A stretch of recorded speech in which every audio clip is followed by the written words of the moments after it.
5 most disturbing fortune threads. Super 8 static. Just before midnight on the 4th of September 2022, a post went up on... So, relapse. No. Restart? No. Let me say this, okay? So, I've never been to 4chan. So, I quite don't know what I'm waiting to get. Someone told me it's like the old version of Reddit, if I remember well. That's like Reddit before Reddit. Okay. I have heard the 4chan website not many times.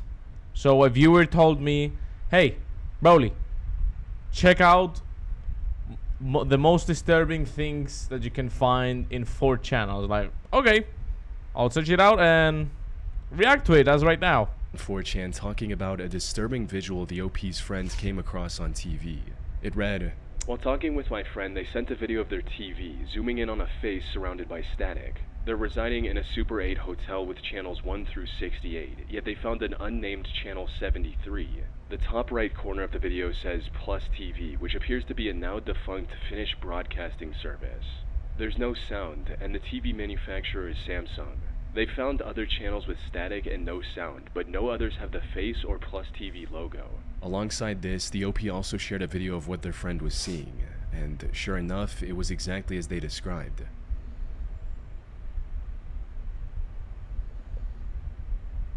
Is that really a face? Or is it just a face and then it's blurred for the... A few minutes later, they also uploaded a... for like YouTube.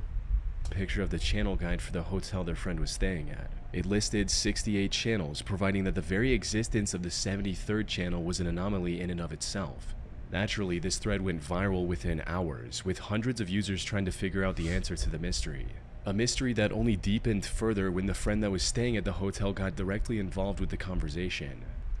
"Hi, a friend of the OP here. If anyone actually has any idea what this could be, I'm curious to know. I'll be checking again in the morning to see if the channel's still there. It's 12 AM right now and it's the same thing. I have literally no clue what this could be. I've been looking around on Google for stuff, but nothing that looks like this, and I can't think of a reason for this to be here." About 10 hours later, they shared new pictures, and a new video of the TV, the face still on it. Unfortunately, they had to leave the hotel at this point and couldn't monitor it any further, leaving 4chan users with almost no leads to work with. No way. There were several theories that gained traction as the conversation went on. And why is it on 2022? What the hell? That's quite recent. I was gonna say it's 2025, but it's 2026 now. Mid 2026. It's crazy how time passes really quick, honestly. And to be saying that this was 4 years ago is insane, to be honest. 4 years ago? Like 2022? The first of which was that the OP staged the whole thing for attention on the internet. As one user mentioned, "Someone plugged their laptop into the HDMI port and is playing some video file they made. Guys, come on." Which is quite plausible. Analog horror videos of this kind are a dime a dozen on the internet. However, many were quick to defend OP. They pointed out how the TV would have displayed HDMI on the screen if they had switched to it after browsing the legitimate channels, how the static remained consistent across the different channels, and most importantly, that there were no signs of something like a laptop being plugged into the TV in any of the pictures or videos. Yeah. Now, there's obviously still a possibility that the OP did a very good job of covering their tracks to make it seem as legit as possible. But unless the OP confessed themselves, there's no way to know for sure. That said, wait, what's an OP? I don't know. What's an OP? I have no idea what's an OP, to be honest. Before telling the truth, we still have a couple of plausible explanations of what might have happened. One of which revolves around the idea that the unsettling imagery on channel 73 was the result of a channel hijacking or hack. A user with extensive knowledge in the field of TV hacking actually came across this thread and left some valuable feedback, reading, "Hey OP, I think I know exactly what this is. So, back in the day when analog TVs were more common, there was a nefarious hobby for nerds called TV pirating. This is where you hijack an unused low-frequency channel from nearby and can broadcast whatever you want on it. I used to do it quite often in Topeka, both on TV and radio. Anyway, it's still common in some places, although harder to not get caught or be shut down automatically in a matter of seconds. So, what TV pirates do now is run a very low-quality test with static and a symbol in the center to broadcast a recognizable symbol." Wait. like, it is really crazy how people back then until this day today that they can pirate anything. Like, you guys are wild. Back then, if you asked me how to pirate something, I was like gonna watch you. I was gonna watch you like a Neanderthal. I was like, what is he talking about? What is he talking about? And then, if you tell me this today, I was gonna like, oh, you're gonna crack like a TV series? Are you gonna? You can't even crack a TV series. I think you basically can. But if you tell me to crack something, I'll for sure be saying, oh yeah, it's a video game. That must be like, I don't know, Cuphead or whatever else game that whatever. And test if it works, while also being an inside joke to other TV pirates who they may know online or IRL. Put simply, someone else staying at the same Super 8 hotel. But wait, how does the hotel itself doesn't know it is not pirated? Like, I feel like that's just pirated, maybe from the hotel itself. I don't know, to be honest. I don't know. It might be like pirated by the hotel, and then they're like, But even though, wait. So, why would the hotel like pirate a specific TV? Can they like watch you through that? Or is it just pirating and maybe add something? Because it was back in the days, since the days of the older men and people. Hacked into their TV network. No clue, to be honest. Working system and broadcasted this low quality but still recognizable image for nothing but fun. This would also explain why there were more than 68 channels on the TV. Presumably, the hacker enabled them and then used one of them to conduct his experiment. Since if they interrupted one of the normal channels, there was a higher chance that someone from the hotel staff would find out sooner and shut them down. Yeah, true. Even the OP's friend who witnessed the disturbing imagery firsthand agreed that this was the most likely explanation. However, the TV hacker theory is a bit far-fetched for some, which is where an even more grounded explanation from a Reddit user comes in, stating, I noticed that logo in the corner, and I'm starting to think it's legit. Hotels have their own modulators for their TV systems, so they can combine stations from multiple sources. Yeah. Satellite, OTA, internal, etc., and assign the channels as they see fit. That's what I was thinking about, and I couldn't explain much. C or IP-based systems are fairly expensive, so it's Explain? No, I didn't even said it, I think. Yeah, I didn't even said it. I was just thinking about it. Common to see cheaper places holding on to their old analog infrastructure like what we see in the video. Anyone that's old enough to remember the days of analog TV knows that it isn't an all-or-nothing affair like modern digital TV. An analog signal will gradually fade into the snow as the signal weakens. So I'm thinking the motel used to have more channels available in the past. Someone probably left a cable hooked up to the input for channel 73 with the other end unterminated. This dangling cable could act as an antenna and pick the signal from another channel connected with a poorly shielded cable. It's a weak signal being picked up by a crappy antenna in a system that wasn't meant to be used wirelessly, so not much picture is going to make it through. In this case, the face and the logo were the only parts bright enough to make it through. I bet if OP flipped through all the channels, they'd find one with the same logo in the corner. As for the origins of the creepy face, there are several theories on that as well. To some, it reminded them of the floating head imagery in the music video for Burning Down the House by a band called Talking Heads. One user also enhanced the otherwise low resolution, which to some made the face look like a portrait of Arnold Schwarzenegger. What? Unfortunately, no one was able to figure out exactly where the How can you make that up, bro? Original image came from. The 4chan thread stayed active for about 9 days. But when no one was able to find any concrete answers, most users lost interest and moved on, leaving the mystery of the Super 8 static channel unsolved to this day. Something I've caught myself doing way more often than I should is laying in bed at like midnight, scrolling on my phone, and suddenly I'm convinced that this niche symptom I just started experiencing is the result of some life-threatening disease leaving me only days to live.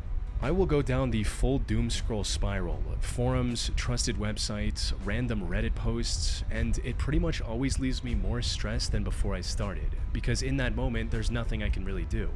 That is where today's video sponsor ZocDoc comes in.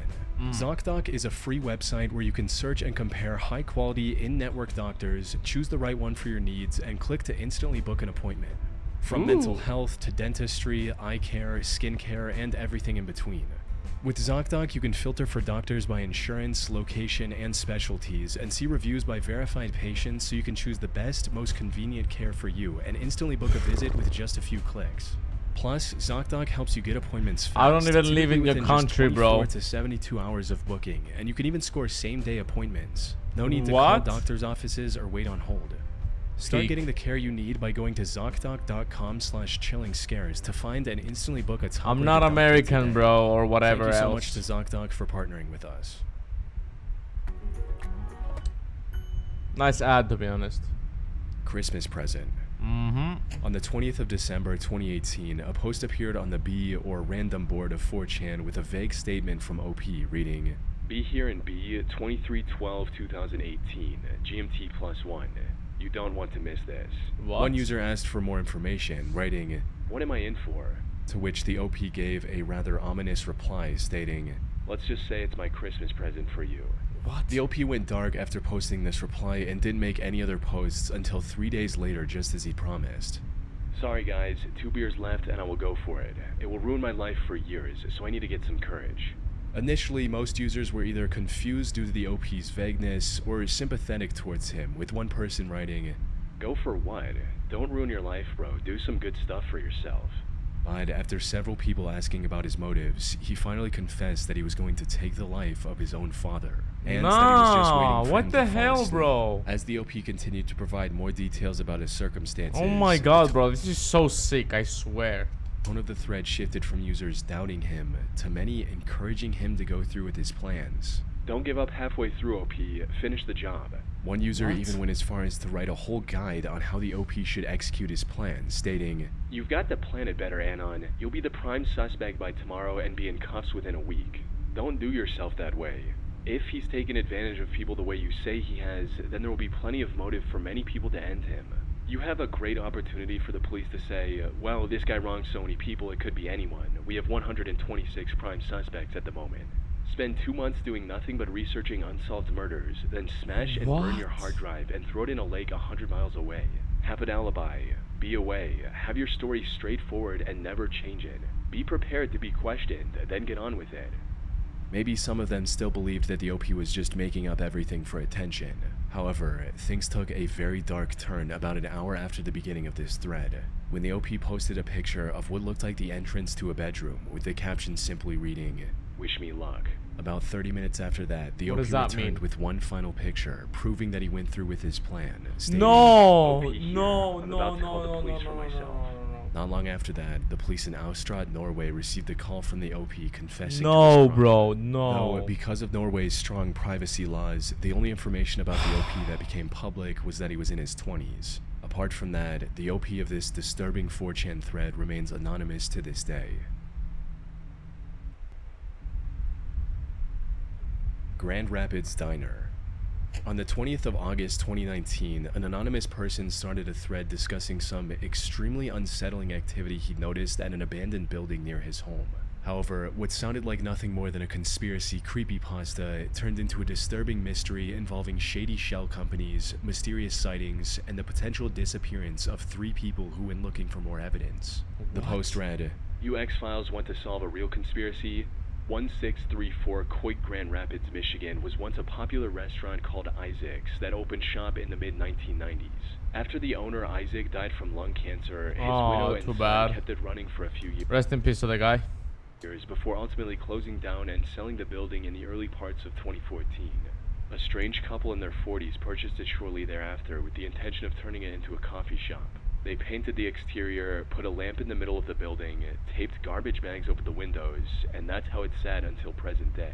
It was in the fall of 2015 when weird stuff started happening. It was not uncommon to see 2 or 3 SUVs pull into the premises, bring in a group of young children, and then see the adults leave, but never catch sight of the children again. The reason I'm What? posting this is because I was just walking my dog past the building tonight when I saw a kid about 10 or 11 pull down a corner of one of the garbage bags taped over the window and proceeding to pound on the glass as if trying to get my attention. I pulled out my camera to get a pic, but right before the flash went off, he was seemingly pulled away by someone. I stood around for several more minutes, but the building seemed empty from that point forward. The police were called, showed up, flashed their lights in the window, and didn't see anything and just took off. No one is taking this seriously. I'm telling you, something nefarious is going on here. Put simply, the OP was implying that this abandoned building was the operating ground for a trafficking ring of sorts. Which does sound a bit out there at first, with some even accusing the OP of straight up making the whole thing up. That is, until people started looking into it. And what they discovered was concerning to say the least. For starters, users uncovered the fact that the property was owned by a company called Humanix LLC, which to some sounded a lot like a mix of words human and trafficking. The company's headquarters were publicly listed as a house just a 7-minute drive away from the abandoned diner.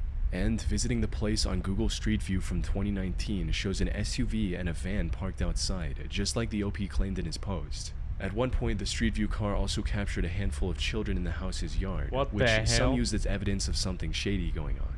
However, from the looks of things, these children were just playing in the yard with no fence or supervision. So, if they were truly being trafficked, there was nothing stopping them from running away. But still, the evidence supporting OP's claims was continuing to pile up. Another strange thing about Humanix was that it had a reported yearly revenue of over $92,000, despite no one being able to find any information on where this revenue came from. As for the listed owner of Humanix, that turned out to be an IT professional named Ray. However, he didn't list anything about Humanix on his LinkedIn profile, which would make sense if he was truly using the company for illegal activities. Lastly, the photo OP uploaded with his original post also turned out to have a crucial piece of evidence. You see, in order to confirm the OP... Wait, don't tell me that this right there is his foot. Don't tell me that. It's someone's foot dragging somebody else. Actually the one who took this picture, other users made him post another picture with a timestamp. However, while the background of this new photo looks similar to the previous one at first glance, keen-eyed users noticed a shadow from behind the door was missing in the second photo, suggesting that there was someone hiding behind the door who later moved away. Likely the same person. Oh my god, bro. Oh my god. Who in the OP story pulled the child away from the window. These discoveries, combined with some users from that area backing up OP's claims, made 4chan users extremely curious about what was going on, with a few deciding to take matters into their own hands and visit the area themselves. One user drove to the location and managed to stream their visit. And while the stream itself has since been deleted, a screen grab from it survived. It showed the interior of the place, which was a total mess. There was nothing there to suggest that the property had been under renovation for years by that point. Another user also visited the diner and streamed everything on Twitch. However, this stream introduced even more questions than it answered.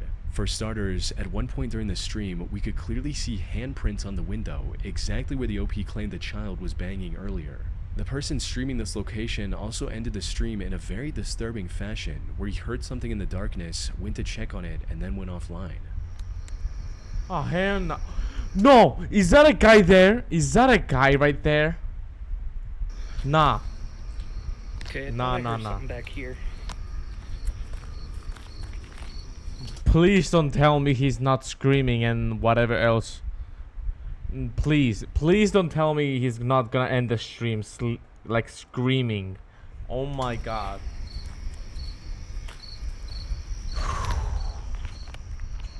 Nope. Okay. No. It's been over 6 years since then, and this user has never streamed on Twitch again, almost as if he disappeared that night, which unfortunately seems to be a trend with this mystery. Both the OP and the person who streamed the interior first have also disappeared from the internet, and supposedly no one has heard anything from them ever since. So, what's going on here? Was this abandoned diner actually connected to a trafficking business? Well, given everything we've seen, that's not out of the realm of possibility. The place even had a spacious basement with plenty of space for nefarious activities. One of the main arguments against this theory is that the building is surrounded by homes on all sides, so surely someone in the neighborhood might have reported some suspicious activity. Yeah, like if it's happening something to the side, left, right side, behind your back, behind your house, like you will see it. most likely you will see it. Okay, you can't be going, like, you can't be passing by a window from your house and be like, oh, let's see what's outside. Huh? What the hell? A killer? What? No way. However, something that goes against this assumption is the fact that the Grand Rapids area Nah, like, this is so, like, it feels like it is set up, but at the same time not. I don't know, man. I don't know. I don't wanna ever be in this situation. has 10 times the national average of people on the sex offender registry. What? So, if this business was actually what the OP insinuated, there would be no shortage of customers nearby. Though, one part of the story that we haven't talked about yet is the second address linked to Humanix. It corresponds to a massive house about 20 minutes away from the shady diner. Looking up the residence of this home leads to a couple named Sam and Leah, who could be the couple the OP mentioned in his post. Something notable about Sam and Leah, however, is that they were the foster parents of up to 8 kids at the time, which explains the many kids of similar age playing in the yard of their other property. And given how rigorous the foster system is in the US, it would not be easy for them to traffic the children they adopted without anyone noticing. Now, a potential explanation for all of this is that the OP saw the couple in the area once with their foster children and made up the rest of the story for attention online. But while this explains some parts of the mystery, there are still many questions. No. Wait. Let me tell you this, okay? If a place, it is known for people to vanish, don't go. Don't go, bro. Like, if you know you're gonna be vanished away from reality and from the sun's gaze, please do not go there, okay? Don't try to film anything or whatever, okay? For me personally, I wouldn't go. Nah. Left unanswered. For instance, how was Humanix making so much money without providing any product or service? Why would Sam and Leah take their foster children to an under-renovation building in the first place? And why did the 3 people investigating this mystery completely disappear from the internet without a trace? Unfortunately, it's been over 6 years since the original post went up. The diner has since been sold to someone else, and no one has been able to find any concrete evidence of the trafficking theory ever since. Whatever the deal with this Grand Rapids diner was, whether nefarious or completely innocent, it will likely remain a mystery for the foreseeable future. Northwest warning. That's good. On the evening of September 30th, 2015, an ominous thread went up on 4chan. 2015. That was like 11 years ago. Wow. It is really sad to say that this was 11 years ago and not 5. Okay? This was 11 years ago. And time passed like in a snap. It's just gone. You blinked and life changed so suddenly. And from an anonymous user stating, "Some of you guys are alright. Don't go to school tomorrow if you are in the Northwest. Happening thread will be posted tomorrow morning. So long." Is that a school shooter? Please don't tell me that's a school Space shooter. robots. The contents of this post, alongside the picture of Pepe the Frog holding a gun, painted a clear picture of what the OP meant. Essentially, he was about to do something horrible the next morning, and this was his way of getting some online attention before that. Now, threats like these aren't exactly rare on 4chan, as most of them end up being nothing more than hoaxes. So, some users didn't take the post seriously at all, while others sarcastically told the OP that they would be watching the news in anticipation. The OP, however, stayed adamant about his plans and even replied stating, "We'll post again in the AM, 10-minute countdown. Won't say more, too much to prepare." This was a short-lived thread that quickly got lost in the endless supply of content on 4chan. However, what happened the next day left everyone who saw the thread in shock. On the morning of October 1st, a deadly shooting occurred at Umpqua Community College in Oregon, with the suspect being identified as 26-year-old Chris Harper Mercer. Chris was presumably the anonymous author of this post a day prior. The 4chan thread was quickly discovered and put under investigation by the authorities, and for good reason. The original post was one thing, but what made the connection even stronger was the conversation the OP had with another user. Most of that original thread has since been deleted, but according to the few surviving reports, one of the other users, thinking the OP was joking, actually gave advice on how to carry out the attack, with the OP thanking them for the tip. A day later, parts of the incident were exactly as this random user advised. Yo, this place is massive. What the hell? Despite this connection, nothing much came of this investigation for the next 8 or so years. That is, until the FBI released a document with a twist that no one saw coming. According to this heavily redacted document, the person who made the 4chan post had nothing to do with the incident.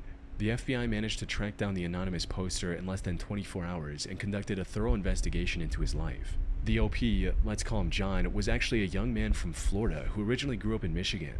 Apparently, him making the thread about an upcoming incident the next day was nothing more than a massive coincidence. He had no knowledge of the attack beforehand and had no connection to Chris, the actual perpetrator. The odds of John randomly predicting such a specific event are astronomically low. No one would even believe this report if it wasn't directly from the FBI itself. And many people today don't even believe this, arguing that it's too much of a coincidence to not have been posted by Chris. Another possibility, something that the FBI report didn't mention, is that maybe Chris only came across this 4chan thread, which would explain why he used the same tactics described there. Unfortunately, I wasn't able to find any evidence supporting or denying this theory.